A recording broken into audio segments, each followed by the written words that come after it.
degmada Erar oo ka tirsan gobolka City ayaa kamid ah degmooyinka dalkan Itoobiya caanka ku ah ee lagu yaqaano beerashada khudaarta iyo geedmiroodka iyagoo adeegsanaya hanaanka waraabka oo jiil ka jiil ay ku soo arkeen.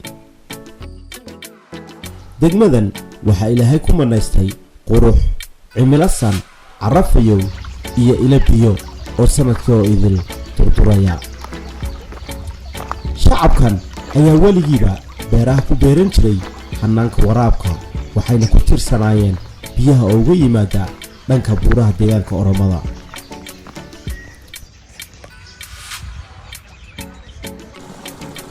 biyaha durdurka ayaa shacabku u adeegstaan inay ku beertaan beeraha geedmiroodka iyo khudaarta iyagoo isticmaalaya marin biyoodyo ay iskood u samaysteen oo qaab farsamooyin hore ahaa. kanaalada isticmaali jireen waxay ahaayeen carro iyo ciid jawaano inta lagu guro la qaadsiiyo jambiyada beeraha si beer walba loo gaarsiiyo. sida ay taariikhdu xusayso khabiirkii Talyaaniga ah Pastorelli ee ku takhasusay cilmiga beeraha ayaa muddadii gumaysiga Talyaaniga ku tilmaamay in beeraha Erar haddii laga faa'iideysto noqon karaan salada cuntada ee koonfurta Talyaaniga. waxaana halka ay ka aasaaseen beerihii u horeeyay ee hanaan dawladeed looga fuliyo dhulka. dawladii Hayle Selassie dhargigiina waxay beesh ka samaysteen beero dawladeed iyagoo la wareegay dhammaan dhulkii nacfiga lahaa. xilligii la aasaasay xerada tababarada ciidamada Itoobiya Huurso ee haatan lagu tababaro ciidamada nabad ilaalinta waxa beerihii shacabka khaasatan kuwa ku dhaqan tuulada qalami kala wareegay ciidamada oo iyaga beeran jiray. wixii ka dambeeyay xukuumadii dhargiga iyo TPLF dabiyaaqadeedii ayay shacabku u suura gashay inay dib u la soo noqdaan beerahooda waxaana heshiis ku ahaayeen in biyaha oo badanaa uga yimaada deegaanka Oromada ay si tookaysi ah uga wada manaafacaadsadaan. xafiiska horumarinta waraabku waa xafiisyada deegaanka ee ku aasaasan bayaanada baarlamaanka ee ansixiyaan ka institution ahaan ka hay'ad fulineed ahaan wuxuu taagan yahay xoog in la saaro 4 qaybood maadaama uu qayb ahaan xafiisku maamulayo mashruuca yoolasha waara. wuxuu taagan yahay 4 qaybood inuu xooga saaranta ugu muhiimsan ee wadabdhaxaadka oo ah ujeedooyinka xafiiskan oo asaasan yahay watan horumarinta waraabka. si kastaba ha ahaatee khilaafkii qowmiyadeed ee kaligitaliskii TPLF ka dhex abuuray shacabka walaalaha ah ee Soomaalida iyo Oromada ayaa keenay inay Oromada gabi ahaanba ka goyso biyihii uga imanaya dhankooda ay dadka Soomaalidu beeraha ku waraabsanayeen. marka hore waxaan la cabaynay oo la wadaagaynay sad Oromiya ugu dambeyntii iyaguna heshiiskii aan ku heshiinay iyaguna inay dhowr maalmood cabaan annaguna dhowr maalmood ay nasiinayeen heshiiskii bay nooga baxeen ay biyihii naga xidheen. waxaana beeraha qalami ay bilaa biyo ahaayeen muddo 8 bilood gaaraysa waxaana geedihii liinta iyo cambaha ay ku sigteen inay qalalaan. Oromiya annagoo ka wada cabayna oo ninba maalin oo ninba tara kala cabi jiray markaas ayay Oromadii nadamceen in ay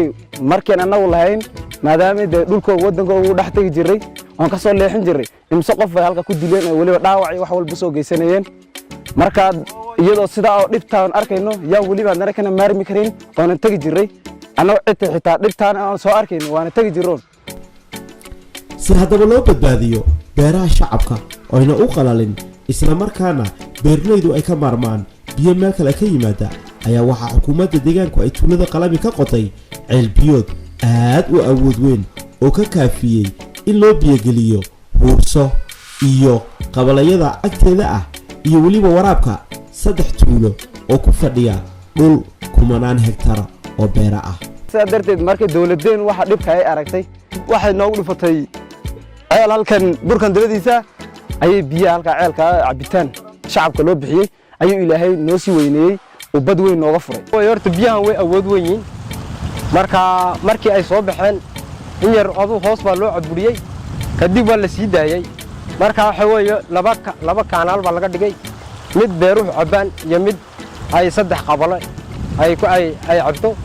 kadib kolkii ay ka kaaftoomeen biyihii ay dawarsiga ku helayeen isla markaana dawladda biyihii u samaysay waxa ay door bideen shacabku inay iskood u samaystaan kanaalo dulmara dhulka dushiisa oo ay beeraha buuraha daraf kale kaga yaala ku gaadhsiiyaan biyaha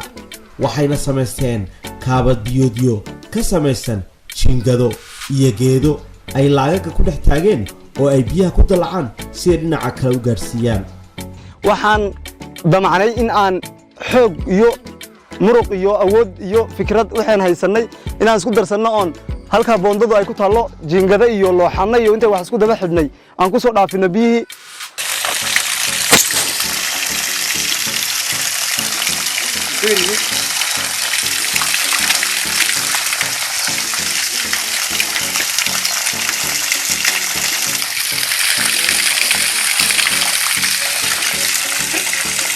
kolkaasay deegaanka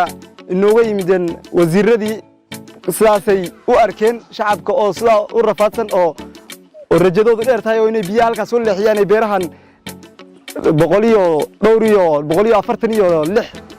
hektaar ah marka sidaasay kolka dadkan waa dad shaqaysanaya oo muruqmaala in garab lagu siiyo ayay xaq u leeyihiin beeruhu imika berigii hore waa 90 imika waa 250 beerood weeyaan sibir male ciid baan dee soo samayno ciidii baan dee yaan ku wadwadi jirnay oo nusna way gaari jirtay nusna ma gaari jirin dhibaatadana haysata imika dee raggan ilaahay baa noo keenay waan sabiraynaynaa bay ilaahay hadday noo sabirayaan dee barwaaqo oon ku dhici doona dee ilaahay baa garan magacaygu waa injineer maslax faatax waxaan ka socdaa xafiiska horumarinta waraabka waxaan taagannahay mashruuca dhisidda kanaalo isku darkooda uu noqonayo 550 mitir oo loo dhisayo degmada Erar beeraleyda hadda waxaan taagannahay meeshan oo lagu magacaabo Jaadle kanaalka Jaadle initialkiis meeshuu biyaha ka qaaday weeyo meeshan hadda ka hor dhowr jeer hore la dhisay maadaama toga uu dhibaato ku sameynayo oo weecad u gelayo saas xafiiska uu enforce uu fulinayo injineer xafiiska gacanta ku fulinayo marka hadda projectiyaasan taagannahay mashruucan kanaalka hadda aan taagannahay waxa ka faa'iideysanayo 84 beerood oo qiyaastii 1 hektar ilaa 3 hektar u dhaxeeyo dadka ala beertiiba mashruucan hadda ka hor waxay dadka sameyn jireen markuu ka jabo kanaalkan ay kaga faa'iideysan jireen maadaama biyaheeda inta badan ay toga qaadayaan raacayaan beero badan ay ku tiirsan yihiin beeraha waxay sameyn jireen dadka dhibaatooyinka marjiina waxa ka mid ah inay matoor dhigtaan xaggan oo ay beertii u dhow toga sidaa lagu waraabiyo tii ka fogna ay sidaa ku dhimato beero badan baa ku dhintay hadda 84 bay ahayd hadda laakiin ilaa 60 meelahaas ka soo haray bay dhigeen sida dadka beeraleyda noo sheegeen marka waxyaabaha hadda uu taray waxa ka mid ah inuu matoorka ka badbaadaan oo kanaalkan uu meeshooda u geynayo sidoo kale markaan dhisna hadda maadaama biyihii efficiency-gooda uu badanayo waxaa ku beeri doona beero cusub oo sida hektaradii way kordhi doonaan meeluu marka hore geyn jirin biyaha ay geyn doonaa markaan u nimaadno mashruuca degmada Shinile qablaha Harawa waa isaguna mashruuca wuxuu la mid yahay kulan uu la mid yahay waana isku hal mashruuc weeye mashruucaas ceelashu waxay ahaayeen ceelal ku shaqeyn jiray leerka ku shaqeyn jiray mashruucaas sidii la rabo laguma faa'iideysan anagoo la kaashanayna wasaaradda waraabka ee federaalka waxaan hadda isla qaadanay sanadkan in waxa weeyaan la bilaabo dib mashruucii dayactir loogu sameeyo si lamida looga faa'iideysto mashruucan kulan oo kale looga faa'iideysto bulsho fara badan iyo maalgashiyaal ama waxaan la yiraahdaa investorada ay uga faa'iideystaan ceelashaas bulshada qaybaheeda kala duwan xoolo dhaqatadana ay xoolo dhaqatay beeraley isku bedesho nolosha bulshadana aynu kor ugu qaadno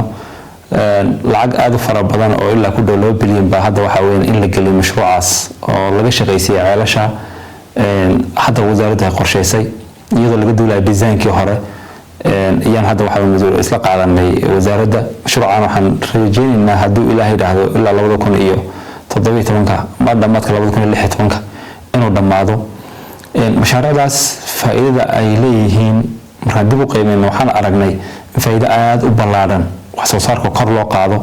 dhaqaalaha bulshada bedelaysaa qaab nololeedkooda bedelaysaa yani waxaad arkaysaa qabalayga hadda ka hor cidlada ahaa maanta markaad aragtay يعني صدق تبي لو مركب بوقشات كنت واحد أركيسها بشيء أفر بدن وكسر جود بيسن ولا شيء هره وجود بيسن ولا كدو أنتي هره وحصار كان كرو قاسا سجود كلن يهرب مرة أنت كتجنو مشروعا مشاريع كله وحول حفيزك وقعنتك وهي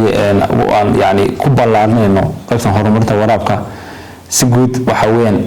مر أنت أنك بحن جوجل كسيتي وحاجرة قبل اللي حاري وحكجرة قبل سوق الارتيشن وحوين potential ground water كلا أما بيها وحنا كصبحة بلابم كصبحة markaan aragnay in hal ceel hadda ka hor waxa weeyaan laga qoday qaabkan oo kale lagu faa'iideysanayo xafiiska wuxuu qorsheeyay sanadkan hadda ku jirnay 2015 inuu mashruuc yani aan biyo baahiyaasha ama kanaalada aan u ballaarno ceel kale qayb aan ugu darno aan gaarsiino hadda ka hor xagga ay ka faa'iideysan jireen 200 hektaar ilaa aan gaarsiino waxa weeyaan 600 hektaar aan gaarsiino berigii hore waxaan beeran jirnay muus baan horta ku bilownay iyo barbarida qajidan iyo yaan ku bilownay yar ka dheriga lagu karsanayay waan ka boodno muus baan beernay waan ka boodno lindhanaan baan beernay oraashtan baa imika kacday marka oraashtan baan nin weliba eryanaya oraashtan iyaan dee ku horaabin doonaa hadduu alla ka dhigo si guud mashaariicaha sanadkan xafiiska uu gacanta ku hayay horumarta waraabka ama kaanaalaha noqoto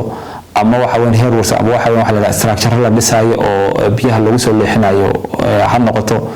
si guud ama dhulka loo diyaarinayo ha noqoto xafiisku wuxuu awood saaray sanadkan in aanu gaarno ilaa 150,000 oo waxa weyn dhul ah inaan uga faa'iideyno bulshada wuxuu isbedel fiican ka jira wasaaradda horumarinta waraabka ee federaalka wada shaqeyn aan hadda waxa weyn adkeeno wada shaqeynta aan la leenahay waxaan sameynay yani daraasado aad u ballaaran oo ku xaqiijinayno bal potentialka waxa weyn irrigation landiga ama dhul beereedka waxa weyn waraabka lagu faa'iideysan karo oo ilaa iyo waxa weyn hadda aan ku qiyaasayno 140,000 oo hektaar yani waa inta sanadkan aan rabnay inaan dhameystirno ilaa 2016 dhulka dhul beereedka la yiraahdo yani waraabka lagu waraabiyo oo dhul aad u ballaaran weeyaan oo qiyaas ahaan ilaa 2 milyan bad hektaar gaaraya waxay u baahan yihiin waxaas oo dhan in la gaarsiiyo infrastructure-kii ama adeegyadii kale waxay u baahnayeen asaasiga ah in la dhiso ay u baahan yihiin sibir male ciid baan dee soo samayno ciidii baan deen yaan ku wadwadi jirnay oo nusna way gaari jirtay nusna ma gaari jirin dhibaatadana haysata imika dee raggan ilaahay baa noo keenay waan sabiraynaynaa bay yidhaaheen hadday noo sabireeyaan dee barwaaqo oon ku dhici doona dee ilaahay baa garan waxaan awoodda saarnay bal dadkan kala firirsan ee waxa weyn ka faa'iideysigooda hoose kor qaabkan ugu qaadnaan qiimeynay waxaan markii dambe inaan bal bulshada isku xidhno iskaashto anagoo la kaashanayna xafiis iskaashtada inaan bal bulshada iskaashtayno isla markaana waxa weyn uga faa'iideyno iyadoo wacyigelin la siinayo in ay dadku dhulka ay beertaan waxaad moodaa isbedel badan baa ka jira xaggaas dadku inay aad ugu baraarugeen in wax soo saarku waxa weyn dhulka la beertaa ay aad muhiim u tahay gaar ahaan dhanka waxa weyn waraabka in waxa weeyaan ay bulshada ay barato wacyigelin aad fara badan buu xafiisku uu sameeyay yani xafiisku awoodda ma saaraya dhismo wax la yiraahdo laakiin xafiisku waxa awoodda saaraya wuxuu barbar wadaya waxa weyn isagoo gobol deegaanada kale ee dalka ka soo qaadanaya khibrad qaabka bulshada ay uga faa'iideysan lahaayeen waxa waraabku wax u baahan maaha waxa weyn waqti roobeed sugaya maaha waa wax yani hadduu webigu uu yahay webiyadayna waxa weyn qaar waxaa jira seasonal sanadka dhan socdaa jira qaar waxaa jira mararka qaarkood go'aa jira oo yani 3 bilood maqnaada annagoo la kaashanayna macadka cilmi baarista xafiiska beeraha iyo ciidaha kale qosayso mar walba waxaan isku daynaa bulshada wax soo saarka inuu noqon mid waxa weeyaan go'ah mar walba waxaan bulshada mar walba ku wacyigelina waxa weeye wax soo saarka inuu noqon wax yani uniform ama wax yani mar walba haday basal bartaan basal inay beeran qamadii haday bartaan qamadii inay beeran bulshadu inay mar walba waxa mar qamadii ay beeraan mar galay ay beeraan mar hadwada ay beeraan mar digirta ay beeraan mar basasha ay beeraan yani wax walba inay la socdaan waxa weeyaan marketka la socdaan baa laga maarmaana ay waa muumina cabdi iibla weeyaan haye beeraha iyagu marka ay dhinteen maagadku markuu nagu soo jabay beer iyadu siday u buuxdo xasna samira cabdi baala way dhamaatay ma jirtaba annaga taayada 200 oo geed oo gariifa iyo 2 musbaar oo muusa nag noqotay waa tajafida madowba ka baxday ilaa halka ya bahar saabka dheer ay ka tahay beerihii kale nagu xigay dariskayga way wala bixiyeen 2 musbaar baa dhag noqotay waana maagadka waxaan naga sida noo galayna dhibaatada ku haya dhibaato nagu hayo haddii maagadka sibir laga dhigo dhibaatada ma ka raysanaysaan waan ka raysanaynaa maagadka sibir haddii laga dhigo guud iyo gudo qaaxadiisa la ballaariyo kor loo kiciyo hore halka daadka hore weyna halkaa ka jabiyey gaaboonkaanoo dul joogo gaaboonkii way ku qaaday dadii dhammeed waxa kaaba badha beer wixii geed ku yaal 15 daqiiqo gudaheed bay beertiiba gacad ku noqon inta yar imika naga sarrayso walaalka ilaahay gaarkana iyo ilaahay kolka halkaa furatay noo reebay intii kale way dhaqaaqday beertii waa taa geedaha dhirtaa le maadaama ay cabasho badan bulshada ka imaatay oo beerihii biyihii wax u taraan iska daaya beertii uu ka dilayeen biyaha iyo xafiiska horumarinta waraabka asagoo ka jawaabaya cabashadii bulshada inuu nimid inaan u samayno duulaa yidhaahdo wuxuu laba arrin buu qaban doonaa mid waxaa weeye biyihii beerta ka dilayay oo liinta ka dhimanaysay inuu dhaafiyo midda labaadna waxaa weeye inuu hor hektarro cusub oo hadda wuxuu waraabiyaa 155 beerood oo midda ugu yaray 2 hektar tahay qaarkood ilaa 4 hektar gaarayaan haddii meesha loo dhiso lined canal dhagax looga dhigo haddii ilaahay wuxuu gaarsiin doonaa ilaa iyo 30 hektar oo kale baa ku darmayso oo cusub oo biyaha intuu gaaray ka badan sidoo kale waxay ka badbaadi doonaan biyihii beerta ku fatahay dhibaatada u keenay marka insha Allah saasan hadda weli ma aan bilaabin xaggaasaan soo dhamaynay meesha soo arkaysan jaadla arrinta u muhiimsan waxa weyn xafiisku ka soo kaabayaasha horumarinta waxa weyn asaasiga oo u dhisay bulshada iyo dhulka u diyaarinayo iyo waxa kharashka uu gelinayo operational waxa weyn maintenance uu gelinayo waxa weyn yaani qalabkan kala duwan oo shaqeynayo xafiisku wuxuu awood saaray inuu mashiino waaweyn soo iibiyo yaani mashiino waaweyn cagafyada waaweyn haday dozer tahay haday excavator tahay haday waxa weyn nooc ay tahay waxay u sahlayaan in bulshadu dhulka loo diyaariyo isla markaana la tuso hormuud xafiiska weyn u noqdo xafiisku wuxuu taagan yahay bulshada inuu tusaale u noqdo bulshadana inay noqoto bulsho isku filan waana shayga u muhiimsan haddii dadka laga dhiso xagga waxa weyn maskaxda laga dhiso isla markaana tababarro kala duwan la siiyo guud ahaan mashaariicda waaweyn ee waraabka oo federaal iyo deegaanba isugu jiro ayaa ka socda deegaankeena gudihiisa aan ku rajaynaa bulshadeena danyarta ee wax soo saarka faraha badan markadku u baahan yahay iyaguna inay soo saartaan oo ka faa'iideystaan suuqiina ee bulshada u baahnayd ay geliyaan dakhliga bulshada danyarta ee beeranaysa ay ka soo galaan Bismillahir Rahim magacay waxa la yiraahdaa Xasan Sheekh Nuur saad ku aragtaan title-ka horteeda yaala waa agaasinka waaxda horumarinta bulshada iyo deegaanka waaxdu waxyaabo badan bay qabataa koow waxa kamid ah magaranaysa waxay abaabushaa isla markaana horumarisaa bulshada ku dhaqan goobaha waraabka salahan xafiisku wuxuu ka shaqeeyaa 4 scheme buu ka shaqeeyaa 4 scheme oo scope kanaga ah 4 scheme waxa weeye scheme-ka goday scheme-ka qallaafo scheme-ka maxay city iyo scheme-ka faafan saas daraaddeed waaxdu waxay ka qabataa meelahaas marka waxa kamid ah waxay curisaa fikrada iyo dejinta siyaasadda istiraatiijiyadda iyo horumarinta waraabka hawsha ugu muhiimsan waxa weeye iskiimada aan leenahay ama mashaariicda waxa weeyaan yaani goday iyo city oo kan kulana iyo qallaafo iyo kuwa kale cusub ee hadda aan dhisayno kuwa qaab dhismeed kale hawsha ugu muhiimsan waxa weeye in qaabka ay u shaqeynayaan ee ku dhaxalay inaan wax ka bedelo bal markaan leenahay waxba ka bedelayna waxa weeye in water use associations waxa loo yaqaan yani guddigan biyaha oo iyagu inay la rabo inay maareeyaan biyahan iska socda ay maareeyaan biyuhu waxay leeyihiin taariif bay leeyihiin in la baro lagu tababaro laga maarmaan weeye inay iyagu noqdo bulshada beeraleyda isku xidhmaan iyagu ay noqdaan yani dallad midaysan oo biyahooda iyagu maamusha taariif iyagu waxa weyn maintenance ama dayactirada iyagu samaysta isla markaana dakhli ka dhaliya ay noqdaan dakhliga ma aha mid meel kala maraya waa mid la rabo mashruucan sidoo u waaro haddii uu jawaayo ay u dayactirtaan haddii kaana la sameeyo ay ugu waxweyn yani exit strategy wax la yiraahdo ama in dawladdu ay lacagta ay gelinayso ay waxa weyn mar ka dambaysa si yaraato isla markaana kor u soo kacdo bulshadu lahaanshahooda kor loo soo qaada ya la rabaa ma huwa kaliya waxa ku ekaanayso bulshada danyarta qoysaskooda beeranaya beeraleyda waxa ku dhex jirayo ganacsato iyana dhulka qayb ka qaadanayo wax soo saarka xoojinayo hektarro fara badan maalgelinayo oo wax soo saarro kala gedisan samaynayo oo kaliya ayna noqonaynin kaaftoonka gudihiisa deegaanka gudihiisa ama dalka gudihiisa mararka qaar wax soo saarka ay samaynayaan la dhoofiyo lacag adag ka soo xarooto warshado la xiriiriyaan ay jiri doonaan insha Allah inta markaan kaga tago qaybta waxa weeyaan waajibaadka xafiiska loo idmaday oo golaha baarlamaanka uu idmaday waxa jira مشروع ليراهdo waxa weeyaan mashruuc leeyahay mashruuca yoolasha waara mashruucaas mashruuc xafiisku ku taagan yahay mashruucaas waa yaani waa multi purpose kama shaqeeyo waraab kama shaqeeyo biyo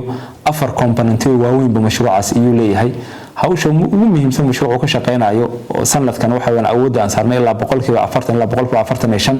waxa weeye qaybta waraabka oo dadka dadkii beeraley baan nahay maagadkii markaan biyo tixda ka soo celino biyo meel kasta ay naga jabaan dadka hoose beertu alla nus kala bad waxba biyo ma gaadhayaan marka raggan ilaahay noo keenay iyaan leenahay waa nin sibiraynayna waa nin hagaajinayna markay yidhaaheen dee horumar bayna gaarsiiyeen khudaartu iyo ninkan iminka biyo la'aan beertu baabaaday kolkay biyo beerta inta ugu hoose markay noo geeyaan oo dadku daadac noqdaan dee wada raaxaysan doonaa hadduu alla ka dhigo iyaan xafiiska horaabka iyaan ku cabsanaynaayo on horumar inuu na gaarsiiyo haddana ku ceeshanaynaa hadalka waxaan soo aragnay kanaalkii jaadla ahaa oo 100 mitir oo xafiiska horumarinta waraabka uu sameynayay meesha uu ka bilaabanayay kanaalkaas hadda waxaan joognaa kanaalka oo macdari suruur ama agaame waa cabirkiisu 450 mitir ma ahaan isaga meesha ku bilaabanayay maahan meel dhexe oo beeraha uu biyaha ku fatahayeen oo leenta goynaysay weeyaan marka halkaas aan taaganahay maanta hadda halkan arkaysaan waa meesha ka bilaabanayay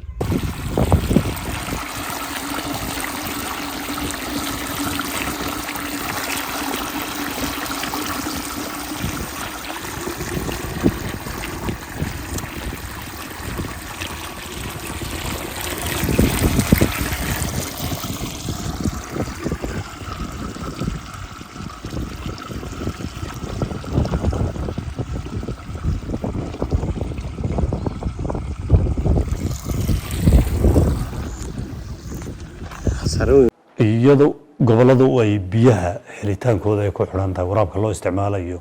degmada Erar waxay ka mid tahay degmooyinka ugu muhiimsan wax soo saarka kala gedisan ee beeraha la xiriira kanaalo ballaarin fara badan aan ku haynaa jirto 2040 qayb baan qabanay 2014 qayb baan wadnaa 2016 kana qaybo horle inaan qorsheynay aan ku rajaweynaa marka bulshada tabashada nooga imaanayso ee ballaarinta ku saabsan goobaha in ka badan kanaalada la gaarsiiyo ku saabsan waa mid aan maskaxda gelinayno waa mid aan qorshaha ku darayno waana fulin doonaa hadduu ilaahay yiraahdo marka waxaan ku rajaweynahay sanadada soo socoto isbedelkii kadib waxyaalahan xoogga aan saarnay wax soo saarka waxaa la eegi karaa sanad iyo 2 iyo 3 marka isku duliso waxyaalaha la qabanay sanad kastaba la sameeyay isu geyntu gabagabada waxay noqon doontaa market ballaaran suuq ballaaran oo wax soo saar iyo kala iibsi oo wax soo saarka deegaanka gudihiisa inuu ka abuurmo doono ayaan ku rajaweynahay bulsho badan baa shaqo abuur ka helayso mashaariicda markii hadda gacanta lagu hayo dhalinyaro badan baa shaqo galayo ka shaqaynayo faa'iidooyin aan toos ahayn oo mashaariicda dad gacanta ku qaatay iyo kuwa ka shaqaynayo iyo dhammaantood ay helayaan laakiin faa'iidada ugu dambaysa ay bulshada ay ka faa'iidayaan ayay noqon doontaa hadduu ilaahay yiraahdo waana ku rajaweynahay xafiiskani inuu tiir muhiim ah oo deegaanka isbedel ka sameyn doono inuu noqon doono hadduu ilaahay yiraahdo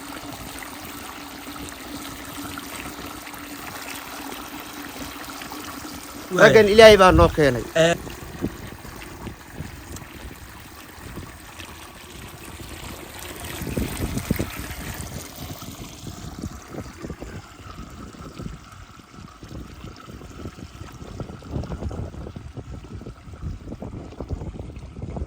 saddex qabale iyaan ceelka ku isticmaalnaa darin hurso iyo qalami annagu haddaan hursanahay hambalyo waa soo dhaweynaynaa allah inoo siyaadiyo 2 iyo 3 kalena hana loogu daran leenahay beeraha iyagu way ballaaran yihiin had iyo jeer habeen iyo dharaar ma fadhiisano waan dhaqaaqnaa dawladana wax qabadkeegu way ku mahadsan tahay gacanta inta noo hadhayna gacanta hayna la qabtaan leenahay dawladdu way mahadsan tahay waxay noo qabatay xafiiska waraabka kaabada uu noo sameeyay uu ku maasan yahay